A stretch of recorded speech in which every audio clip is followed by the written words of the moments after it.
Hello, everybody in LinkedIn and Facebook land today. We are back with another episode on removing digital labor. Thank you to everyone that's giving this another try with us. As last time we had a little bit of a technical nightmare, a little bit. This time we've kind of figured everything out. We've switched some platforms up, and we did a couple tests, and everything's great. So we can actually get to the meat and potatoes of everything. Joining me today, some familiar faces. I got Fawad Mia here. Hello, everyone. And Graham. Good morning, everyone from Wolf Island. Yes, Graham is joining us from is it as close as you can get in the St. Lawrence to the U.S.? If you were a decent golfer, you could land a ball in New York State. Excellent. I don't know how I'd feel about being surrounded by water, but yeah, it's nice to have a nice island for yourself, eh? An island is good. An island is good. Alrighty. Yeah. Well, I imagine myself living in some kind of island or forest fortress. One of the two. Yeah. Graham, how is your internet there? I mean, it is good. In fact, it's better than my condo in Toronto because even though I'm at the base of one of the world's biggest transmission towers, I'm in a slight shadow, and so we find actually the Wolf Island is a great internet, and it's wonderful for you've got clean air. You can think. You can say hello to Deb when she comes in and all that stuff. It's great. Hey, guys. Hey, Deb. Glad you can Morning, make Deb. I like these impromptu. There we go. So we've got everyone here today. That's awesome. I think we've got a couple of viewers here. That's awesome. All right, guys. So today what we're looking to do is kind of better explain the kind of meeting summaries and the digital labor that's being removed by using Bluecap. So what I'm going to do here is bring up a meeting we've had. This is with our good friend Jerry. Jerry is helping us with our media strategy and making sure that we're getting to the right people in the right places and, spreading the good word of Bluecap. This specifically was talking about the legal vertical and how we're targeting law professionals and what we can do for them. And, Fuad, I know you have a little bit of a law background. It's probably an understatement there. How do you see something like Bluecap helping in that vertical? Well, in the very near future, as we connect with other intelligent sources of data, it could be disruptive. It could be game-changing. As it is, in terms of accountability, in terms of digital labor, that is already very ripe in terms of what our platform could do, taking complex contexts in terms of legal topics and summarizing that we would find very insightful, that would require us lots of effort actually after the consultation. And during the consultation, keeping those artifacts and then creating legal notes. But imagine if you could trigger events and communicate with other intelligent databases like LexisNexis and bring similar precedences almost in real time or other insightful things, then it truly brings this layer of intelligence that's very futuristic, but it's very possible, and that's what Bluecap could do.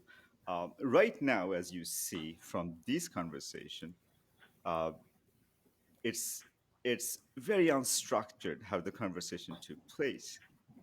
It took This didn't have a very focused agenda. It was kind of a nebulous conversation, and it's interesting you mentioned pretty much the exact same stuff here because LexisNexis was a topic that we captured here.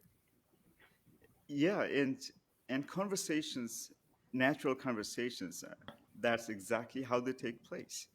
And that was one of the problem in terms of cognitive computing, that we couldn't capture with human-like intelligence and recreate or extract insights. Uh, and now that is possible. So in terms of your question, Justin, how it is now and what could it be?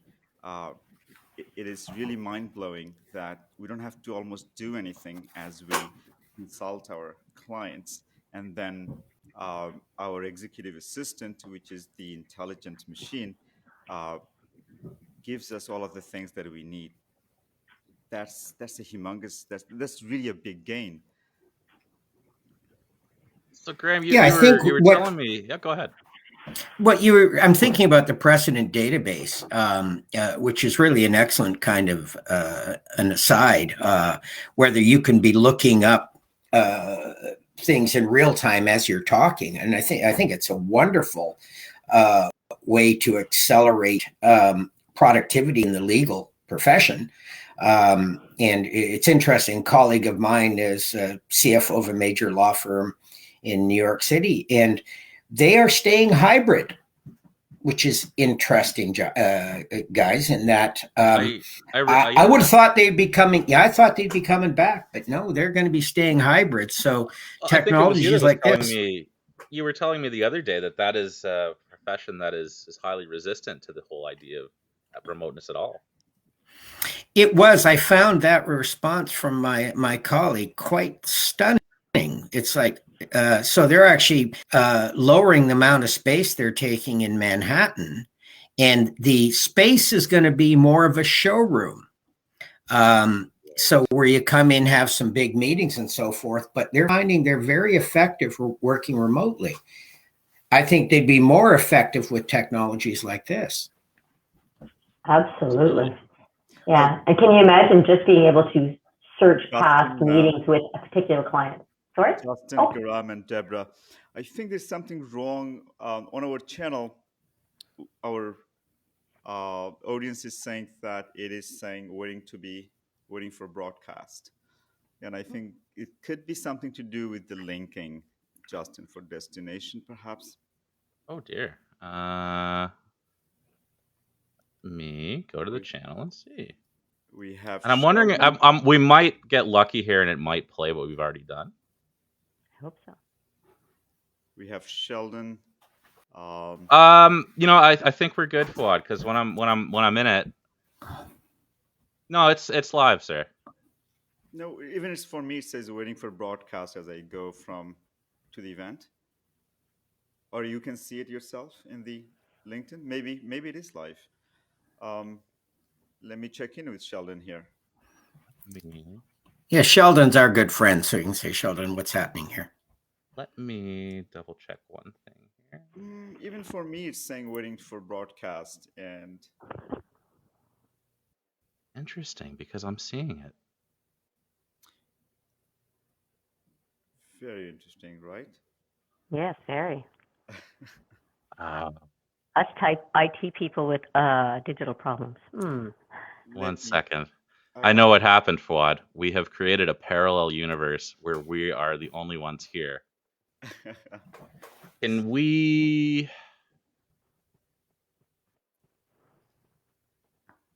So I'll message our audience saying that... I'm all up for living in a parallel universe. I just want that. Yes. Yeah, I kind of like that. Would it be a metaverse? Yeah. I want to know if it's going to be the metaverse. If everyone goes to our Bluecap.ai page, Fuad, they will see the correct stream. What we've done is created a secondary stream when we click go live. And I think it's because of our experiment last night. So Bluecap.ai, the page, the LinkedIn page? Yes, the main page, the top thing is our live right now. Gotcha. Let me see how I can bring that and put a link from here. I can actually give you the event link real quick. Well, event link is not working. Well, it's created a new event, what it's done. I can see. Yeah, you see it immediately, right? Yeah. Okay. Well, 1 second. Yeah, if you give me the link, or if you post it onto the page itself, into the previous.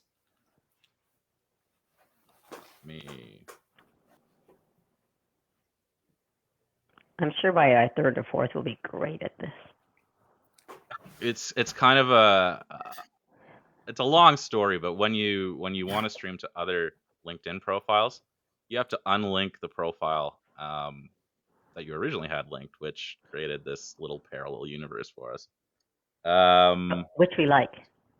I mean, I'm all for parallel universes. The recording will be great. Yeah. Absolutely. So let's get everyone over to.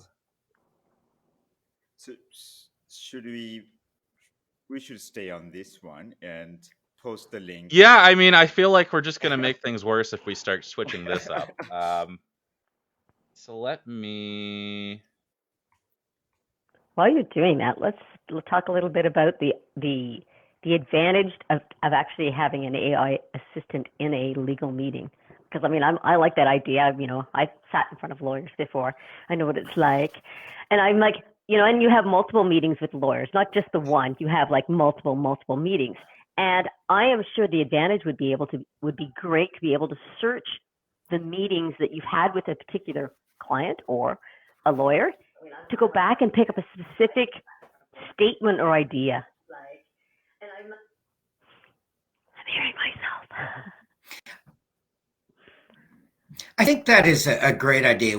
When you think about the masses of binders and portfolios that the legal team brings in, to have the automation here, I think, new idea in my head, it's going to make them way better lawyers, Deb. Yeah, because you're listening now. You're not writing. You're listening. It's like what we're talking about in the medical. Yeah, it's on the medical side, except by a multiple.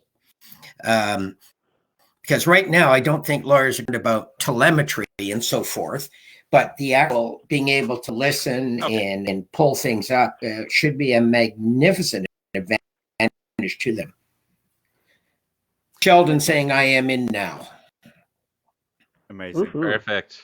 Now, I think this is very well accepted and known fact that with digital transformation comes with a lot of other burden, especially in the legal field. We've seen tremendous amount of resistance, and if we could remove, you know, perhaps not entirely, but a lot of it, a significant amount of it, I think there's again a big, you know,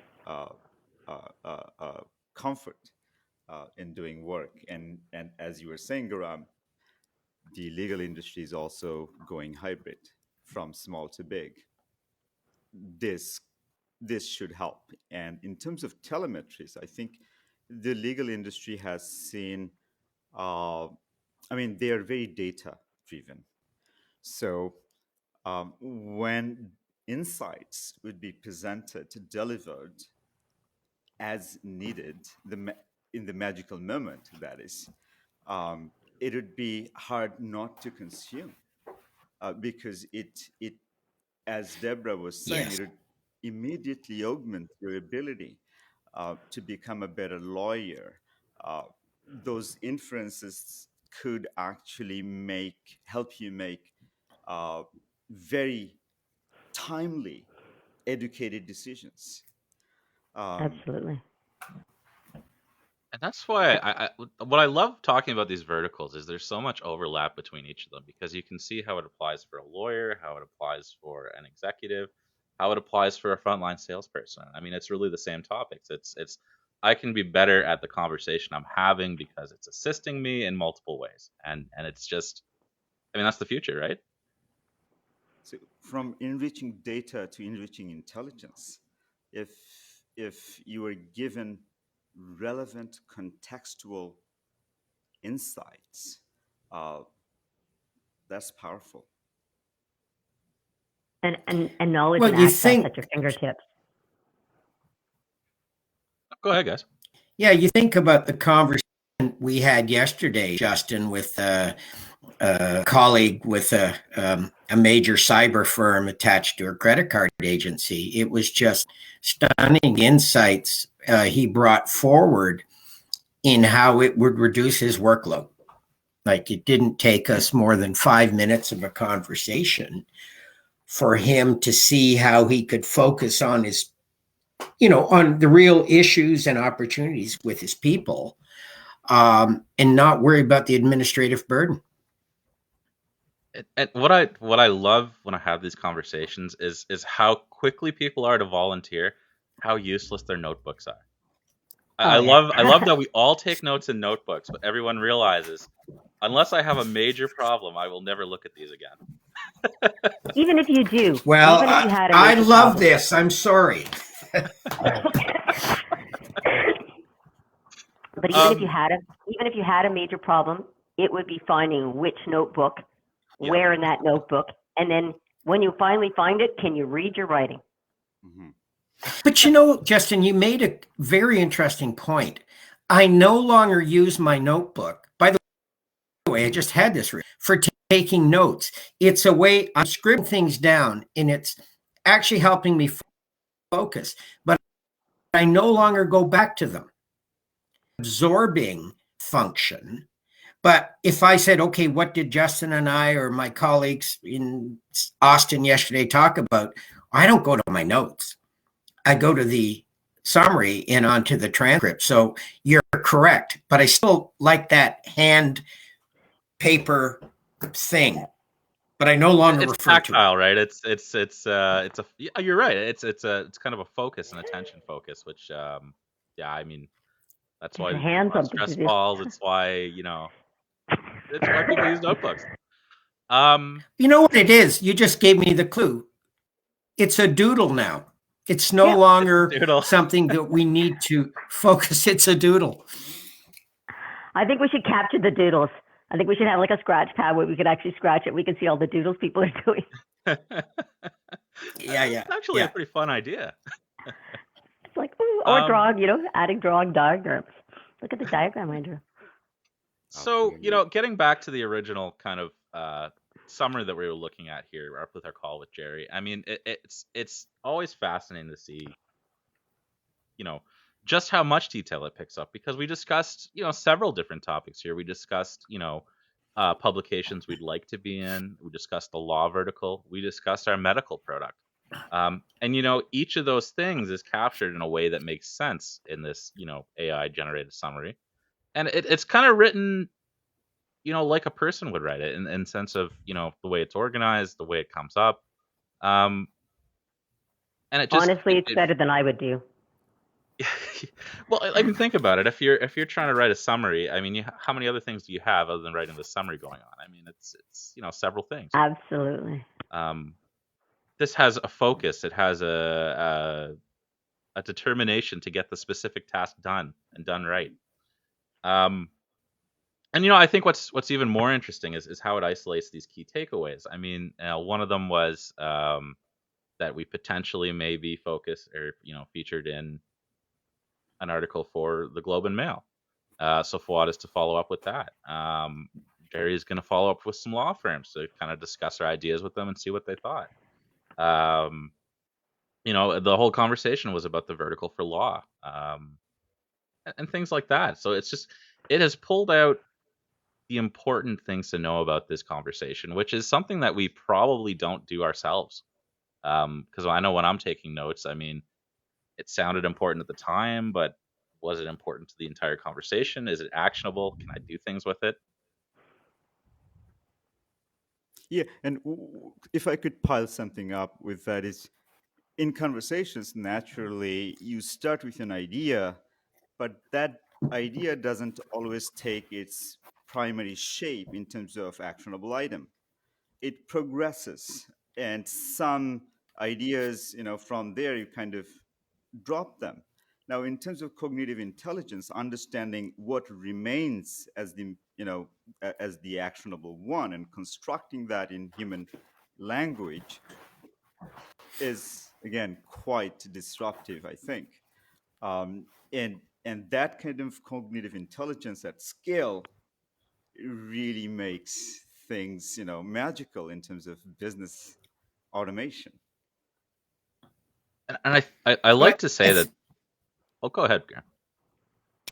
I think the thing that emerging from what we're doing here is that we're changing the signal to noise ratio. And so much of sort of conventional notes is we can pivot, but what's germane to the conversation? What's meaningful to the conversation? And what's fascinating is our AI assistant is actually helping draw that out without any cognitive effort whatsoever. And we can now focus on the signal. What is meaningful in this conversation versus all the superfluous? And I'm not saying superfluous is bad, because conversations about people and how they're doing are really, really meaningful, but we can get down to what's important much more quickly. Definitely. And because we're capturing so much of this, a lot of it is stuff that would be lost to the abyss, the black hole of, you have a 30-minute conversation and you're pulling the relevant items out of it, but the majority of it is just disappearing into cyberspace. It's left with the call when you hit, hang up. And this is capturing everything, and it's capturing, these key ideas, but it's also capturing stuff like, how did people respond to specific things? So like, in this, we talked about notes being laborious. So when we talk about note taking, we're talking about labor, and people don't like that. Like, it's generally, when we talk about this, I see positive sentiments towards summaries. People love summaries. They hate notes. They like having them. They don't like doing them. Absolutely. And you can apply that to anything. You could apply that to, engineering. Maybe people love drafting. They don't like explaining it. You could apply it to phone companies. People like having a phone. They don't like paying the bill. And it's these types of, analyses that you would miss because, like, you're having a conversation with 6 people. Someone makes a remark about something they didn't like. It flies over your head. That's gone. And that's a missed opportunity, especially if you can use that in a future conversation. Yeah. And especially when you think, Justin, that you can focus on some of these words and say, wait a minute, they said this word.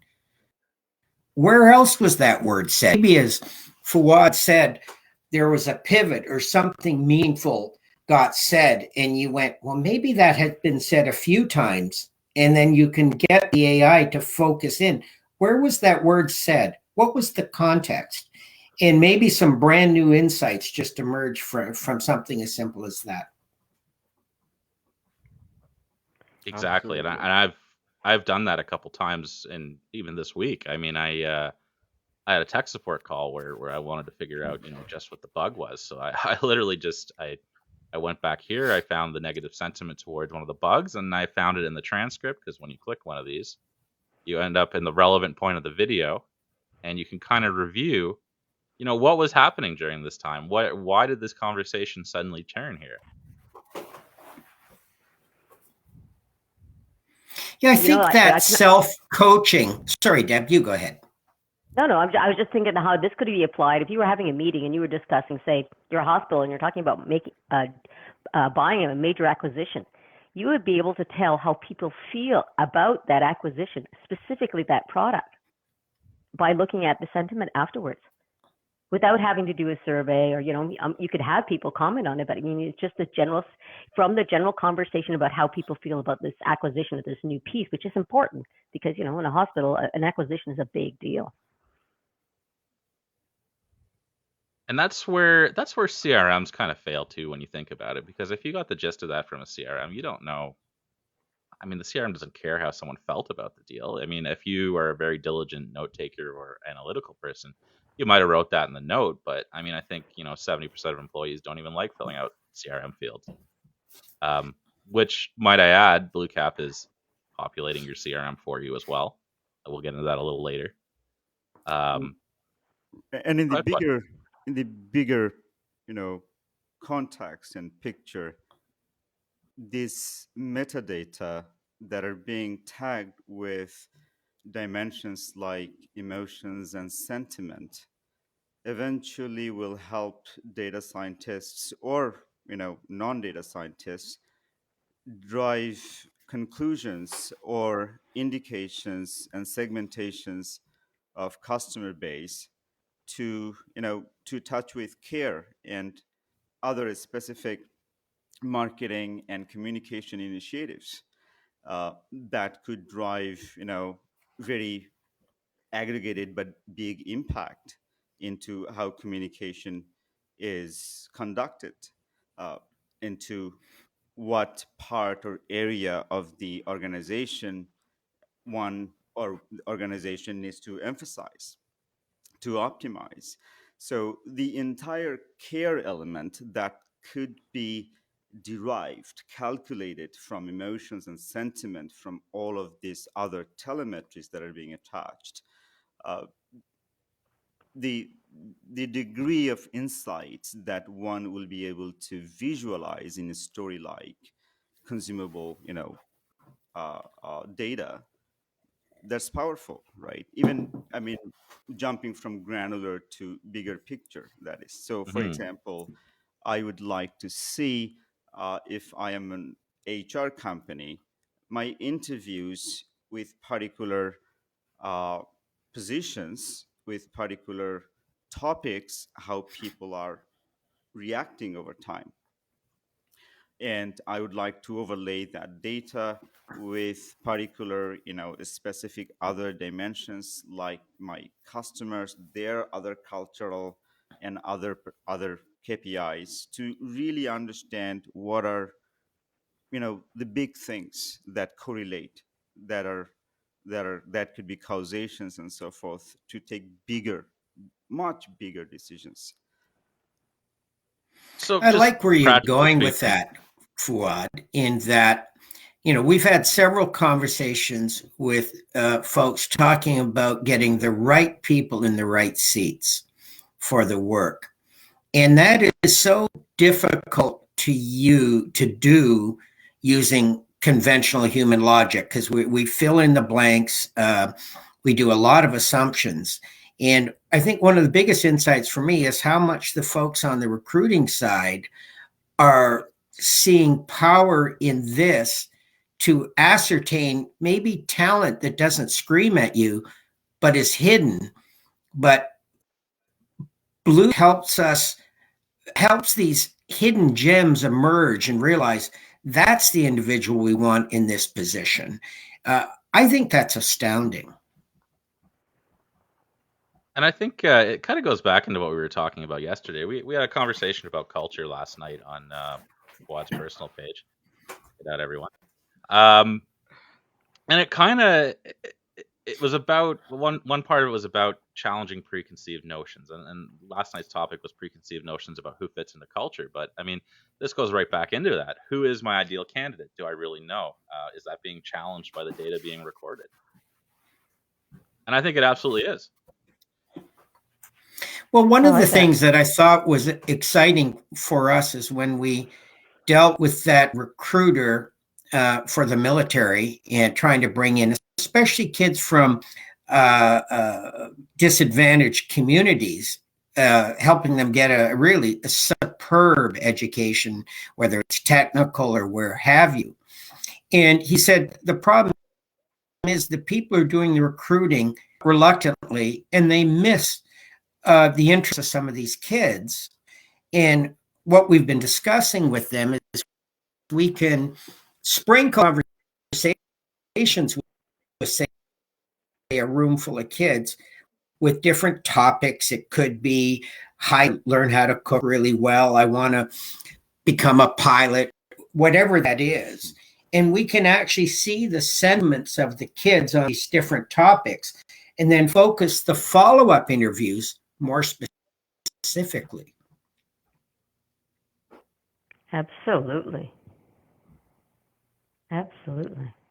It's neat because it's again like it's one of the fundamental parts of any technology like this is it's trained by your experts, right? So if you had 10 or 15 clear examples of your best recruiters, we can take training from them and apply that at scale throughout the organization. So suddenly your 10 best are now there coaching, the other percentile of your recruitment core.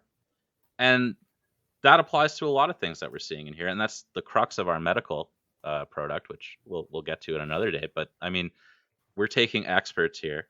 We're taking their knowledge. They're helping us train the model.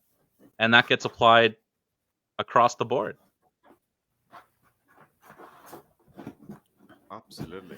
Yeah, I think the benefit of self-coaching is ideal. Since I've been using this on a permanent basis, I'm reviewing my own interactions and modifying my behavior. It's a great personal coach. I think since I've been using it, obviously I've been trying to, be more positive, because you want to have, I want to have better scores. Yeah, because I want to get better at presenting. I mean, the whole, Yeah, definitely. I mean, I want to be the best version of me, and this is going to help me be the best version at presenting, at being part of meetings, about outcomes of meetings. And obviously the more I embrace and try to improve how I am handling meetings, how I'm handling other people in meetings and interacting and building relationships, the better this tool is. Absolutely. Now, going back to removing digital labor, the next thing I wanted to bring up is the productivity part.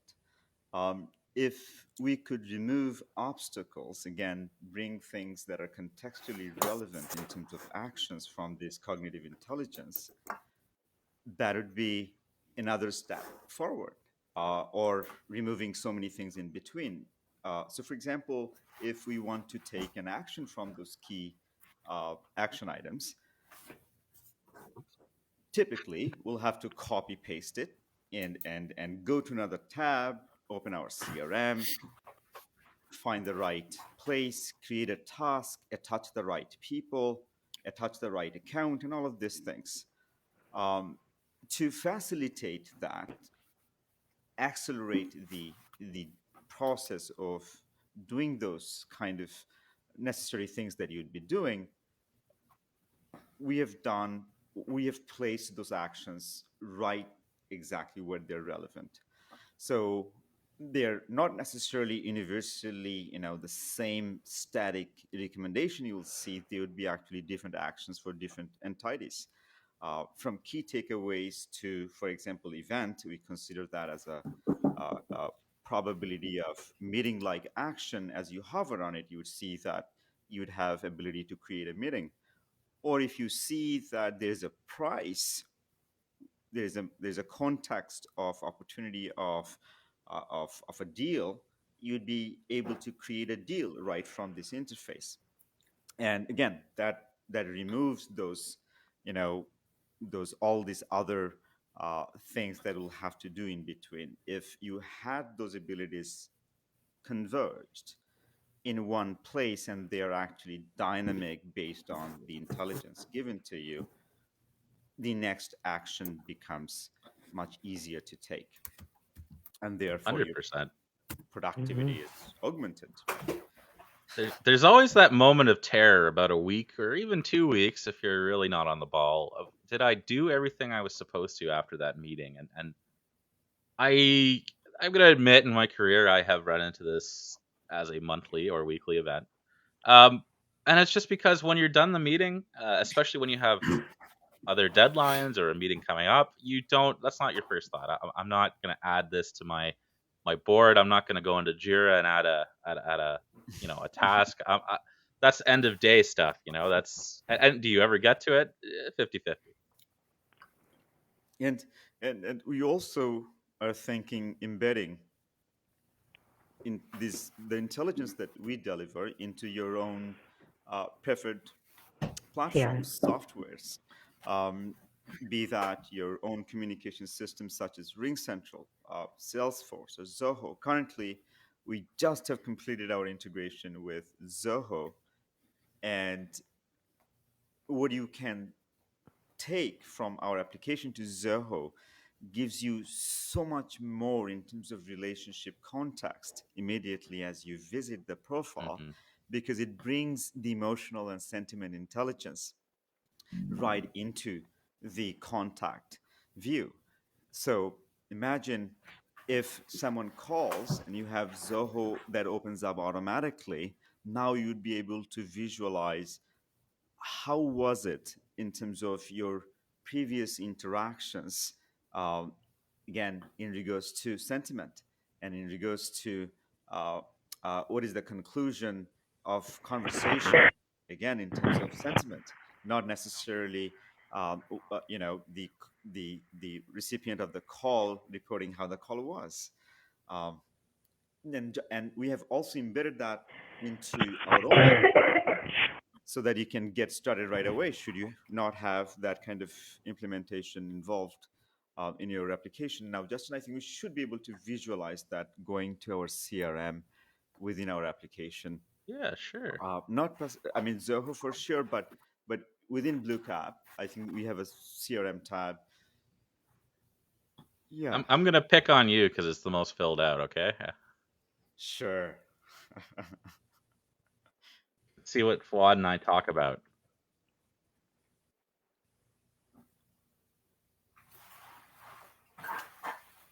Now, for the last decade and a half, we all have come to know the importance of customer data.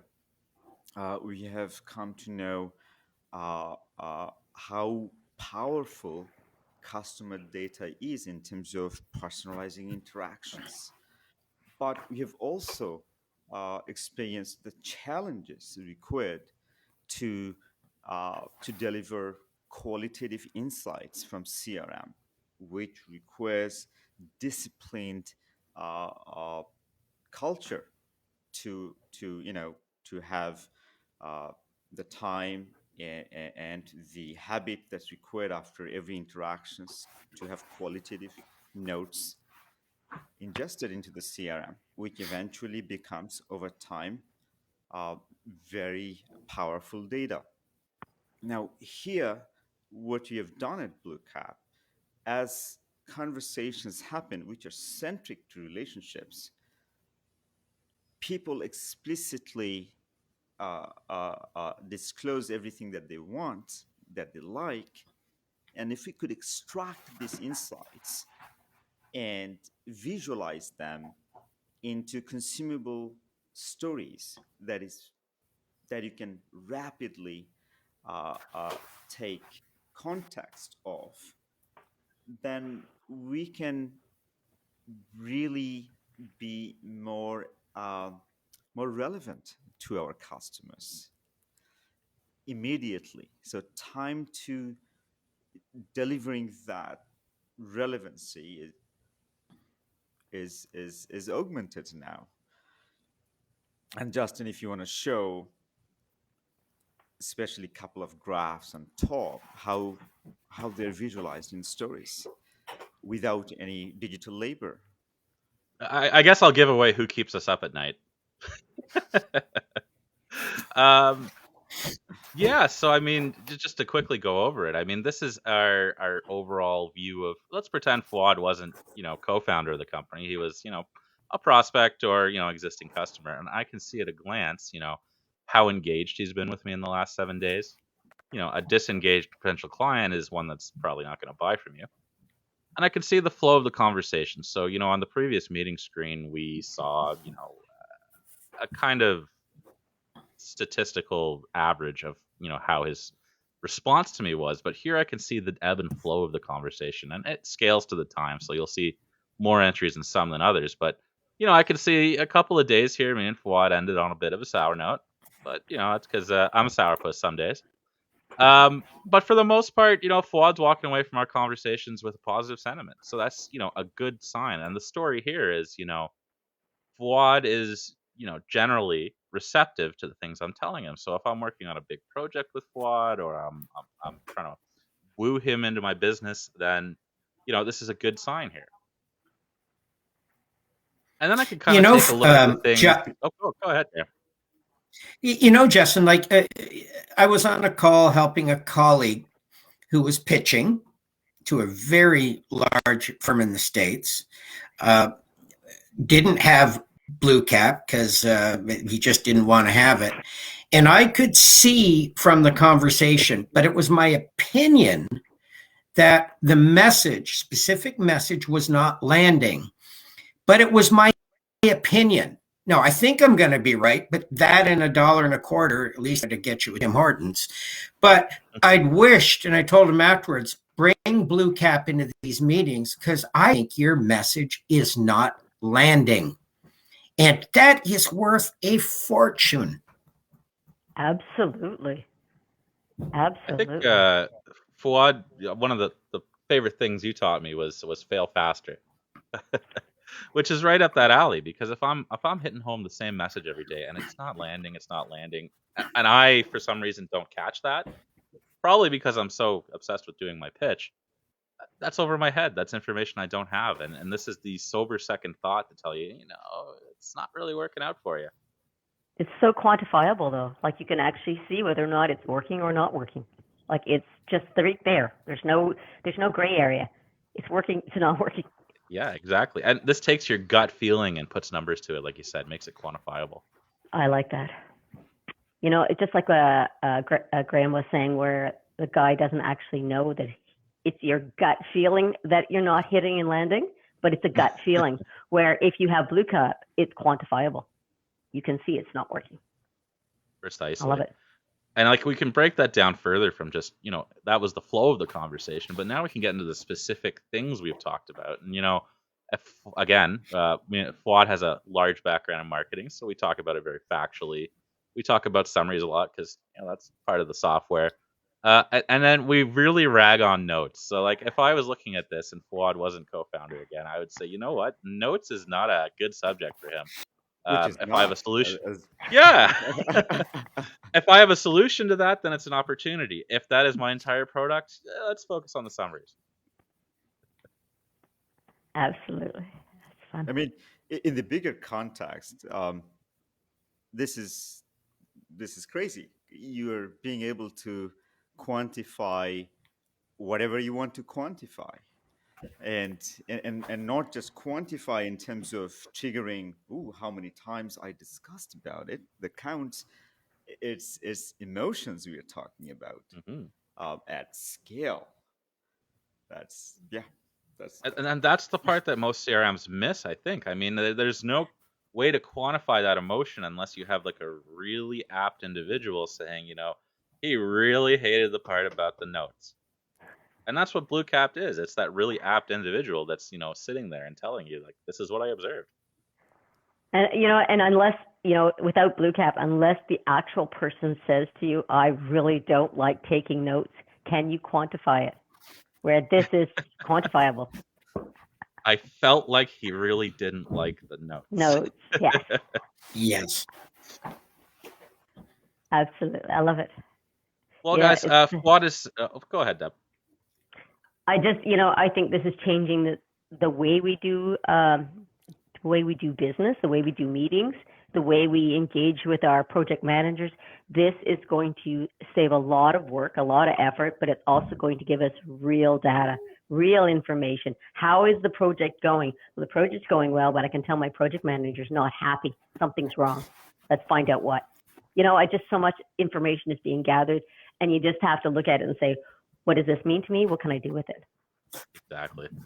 And like a lot of it is on you, right? And this is where we come back to taking away that digital labor. It's taking a lot of this off of you. It's making it more obvious. It's making it more actionable without you doing anything, other than having these, valuable conversations.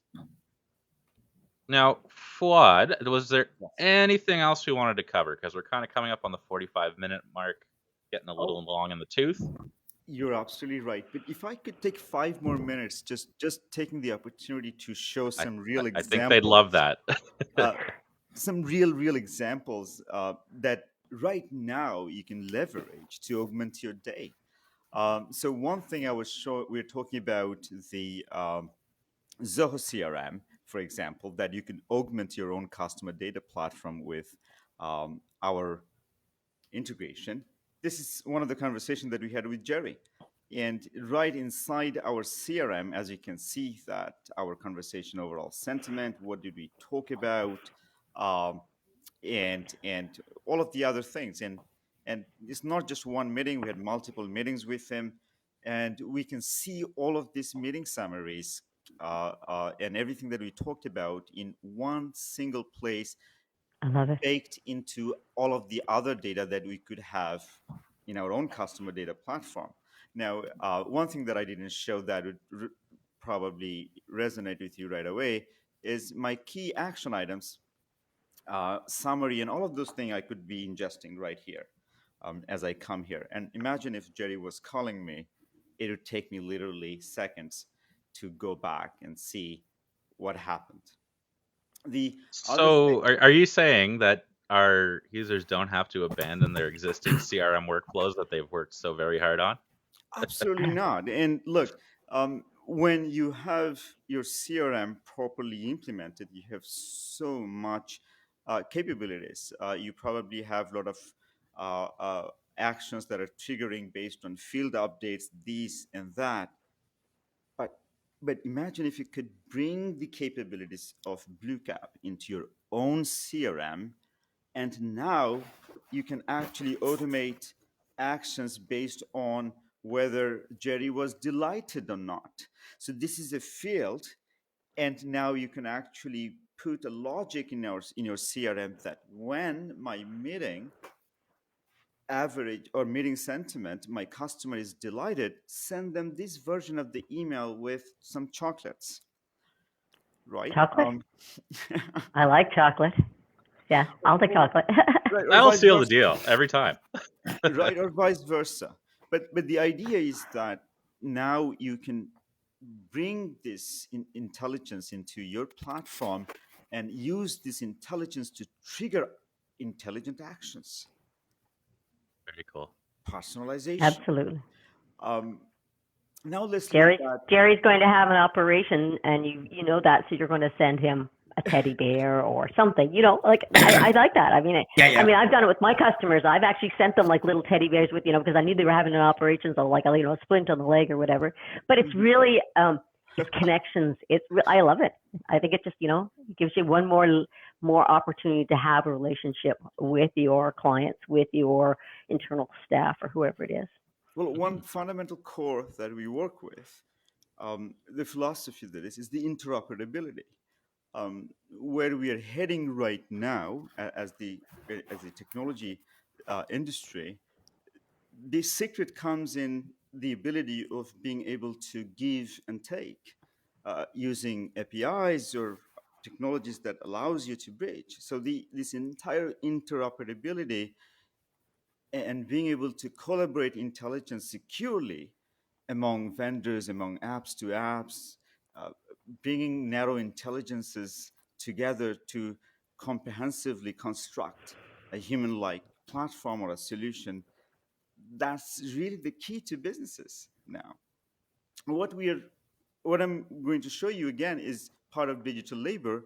I got Dustin to write me a sample email and to see what kind of email reply our engine could produce. The same principle Bluecap will be using, that you'll sneak peek. We're going to release a feature in the days to come, actually, where you'd be able to create a quick follow-up email after you conduct a meeting, and then you literally don't have to do anything, or maybe you do, just a couple of seconds, edit it a little bit, and boom, you have your follow-up email. Here we have I'm excited. I haven't seen Project Spud in a while, so I'm Yeah, I'm I'm tingly. excited.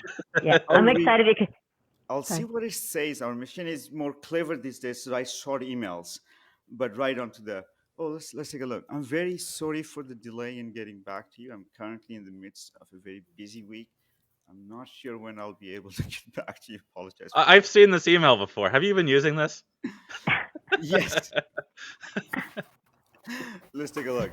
So given whatever context we give, let's say I'm not creative enough that day. I just need a little bit of boost to getting, the idea, whatever I want to start with. And not only that, it actually understands sentiment, context, and it tries to compose an email on behalf of me. And from here, I can take it and add a few lines, or not even, adjust a few things here and there, or maybe add a fact, and then boom, I have Yeah, like literally. Sorry, Justin, go ahead. I was saying it's interesting because it took from the context that I wrote that I was waiting on you for something that I may be not so happy about that, even though I haven't said anything to that degree. I mean, require remaining payment, for example. That's a thing that's waiting, so it's trying to take an apologetic tone. Right. Um, It yeah, has it's it has very profound context in simple language, but it's able to understand that. And look, let's say I wasn't happy with that previous email. I wanted to reprocess it. It processed much simpler one with a little bit, less pleasant side, but more neutral. this one is complete avoidance. I'll be out of the office. You're on your own. Yeah, Yeah. You know, totally, I like, right? and I agree with you. I like that because sometimes, your brain is just empty. Yes. I need a reply. What am I going to say? And if you've got the gist of it already there, and I just have to edit it, it moves it along a lot faster because I'll like, oh, I'll get back to it later. I just can't think of what to say to this person right now, or I don't have time to focus on it. And already having most of it there. I mean, I used to use templates all the time. I used to get, sales books with all kinds of templates in them for any kind of given situation. And I like the fact that somebody else is drafting it for me and I could just go in and edit. I love it. Yeah. With the added advantage of this is contextual instead of like template. Absolutely. Right? Yeah. Contextual. Yes. Yeah, and every time it'll give you a different one too, until you settle down and then find the closer one. And as you do, imagine a machine just like your executive assistant keeps learning you, keeps understanding you, and the first shot just keeps getting better, and you start, bonding, and Bonding. We all want a personal digital assistant, and we've got one now. Yeah, it's like entrepreneur.com said. It's your new AI coworker. That is correct. You got it. Yeah. Oh, I like that. AI coworker. Absolutely. Oh, and yes, if you haven't checked out that article, we're still super pumped about it. That entrepreneur.com covered us, mentioned us. The transparency, accountability, and care in terms of what we are facing in terms of the new work, the hybrid work. It is very important to have tools that enable us to address the new challenges that we're going to face. Amazing. It's cool. Funny because I've actually I'm very self-conscious of a couple things now, and I realize I've actually said, "Hey guys," a couple times here, and it's not all guys here. And this is one thing that Bluecap is doing. It's reminding me, you're making a bit of a mistake here. So folks, friends, people.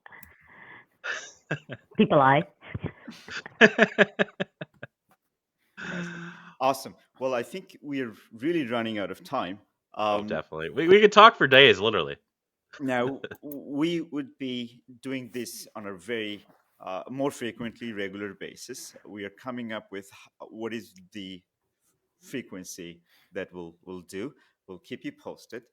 Let us know your questions. Let us take this conversation on LinkedIn and Facebook. I believe we are broadcasting on Facebook. Let's continue. Yep, we're live on both. And I think our next one, we're going to dive deeper into more enterprise and business topics, how particularly it can adapt to our workflows and demonstrate the quantified optimization that it could bring to your organization. Definitely, that's going to be an exciting topic.